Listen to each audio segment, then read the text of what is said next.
አብዱል እስቲ አንድ ጥያቄ ልጠይቅ። ስንት ቁርአን ነው ያለው?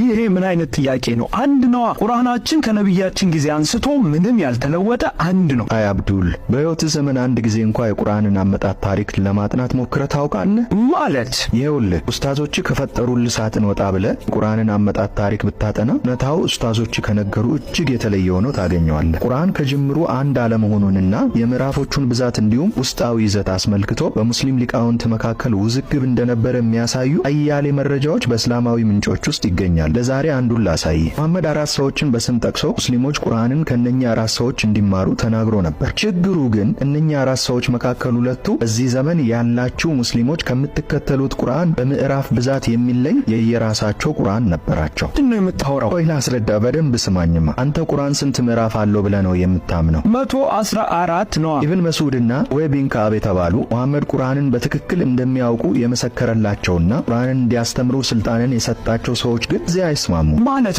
ነብያችን ቁርአንን በትክክል የሚያውቁት እነዚህ ናቸው፣ ከእነሱ ተማሩ ብሎ ከተናገረላቸው አራት ሰዎች መካከል ዋነኛ የሆኑት ኢብን መስዑድና ኡበይ ቢን ከዓብ የቁርአን መጽሐፍ 114 አንቀጽ አይደለም ይላሉ ነው የምትለኝ? አዎ፣ ኡበይ ቢን ከዓብ ሱረቱል ሐል እና ሱረቱል ሐፍድ የተሰኙ ሁለት ምዕራፎችን በመጨመር 116 ምዕራፎች ያሉት የራሱን የቁርአን ጥራዝ ያዘጋጀ ሲሆን አብዱላህ ብን መስዑድ ደግሞ 3 የቁርአን ምዕራፎችን ማለትም ሱራ 1፣ ሱራ 113 እና ሱራ 114 የቁርአን አካል እንደሆኑ ቢያምንም ጸሎቶችና መለማመኛዎች ብቻ ናቸው እንጂ በጽሑፍ በቁርአን ውስጥ መስፈር የለባቸውም በማለት 111 ምዕራፎች ብቻ ያሉትን የራሱን የቁርአን ጥራዝ አዘጋጅቶ ነበር። እንዴ እኛ አሁን ላይ የምንጠቀመው ቁርአን 114 ምዕራፎች ነው ያሉት። ነብያችን ቁርአንን ያስተምሯችሁ ብሎ ያለን ሰዎች ደግሞ አንደኛው የቁርአን መጽሐፍ 114 ሳይሆን 111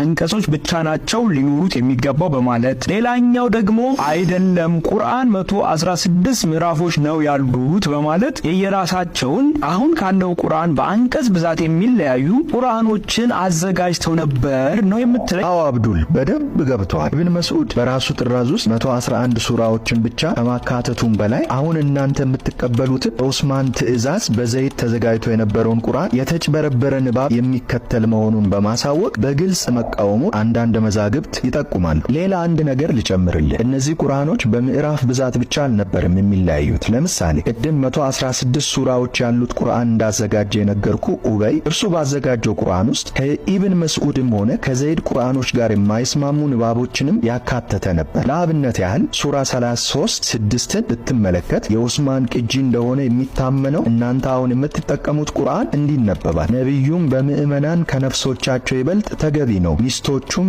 እናቶቻቸው ናቸው። በኡበይ ቢን ከዓብ ቅጂ ውስጥ ግን ይህ አንቀጽ እንዲሁም እርሱ አባታቸው ነው የሚል ሐረግ ይጨምራል። ተመልከት እንግዲህ ከሙሐመድ በቀጥታ ስልጣንን የተቀበሉ ወገኖች ራሳቸው ግዙፍ የሆኑ ልዩነቶችን የሚያሳዩ ከሆነ ቁርአንን እንዴት አንድ ነው ብለን ልንቀበል እንችላለን? አሁን የነገርኩ ነገር ሁሉ እውነት መሆኑን ለማረጋገጥ ከፈለግ እነኚህን ምንጮች ተመልከት። ተጨማሪና ዝርዝር መረጃዎችን ከማብራሪያ ጋር ለማየት ከፈለክ ደግሞ እውነት ለሁሉ .net መኒ ቁርአንስ ብለህ ኢንተርኔት ላይ ብትፈልግ አንድ በአንድ ማስረጃዎቹን ታገኛለህ። እንግዲህ አሁን የነገርኩን ነገሮች ይዘህ ኡስታዞችን ብትጠይቃቸው መጀመሪያ አይ ይሄማ ውሸት ነው ይሉሃል። ማስረጃ እንዳለ ካወቁ ደግሞ ቀጥለው ኡበይ ያካተታቸው 3ቱ ምዕራፎች አሁን ባለው ቁርአናችን ውስጥ ያልተካተቱ ቁኑት ወይም ዱዓ ስለሆኑ ተሽረው ነው ይሉሃል። እኮ ዱዓ ከሆኑ ልክ ነው አለመካተታቸው። አብዱል፣ ሱራ አልፋቲሃ ምንድነው? ጸሎት አይደለም እንዴ? ነው። አየህ፣ አሁን ባላችሁ ቁርአን ውስጥ 3 ሱራዎች ማለትም ሱራ 1፣ ሱራ 113 እና ሱራ 114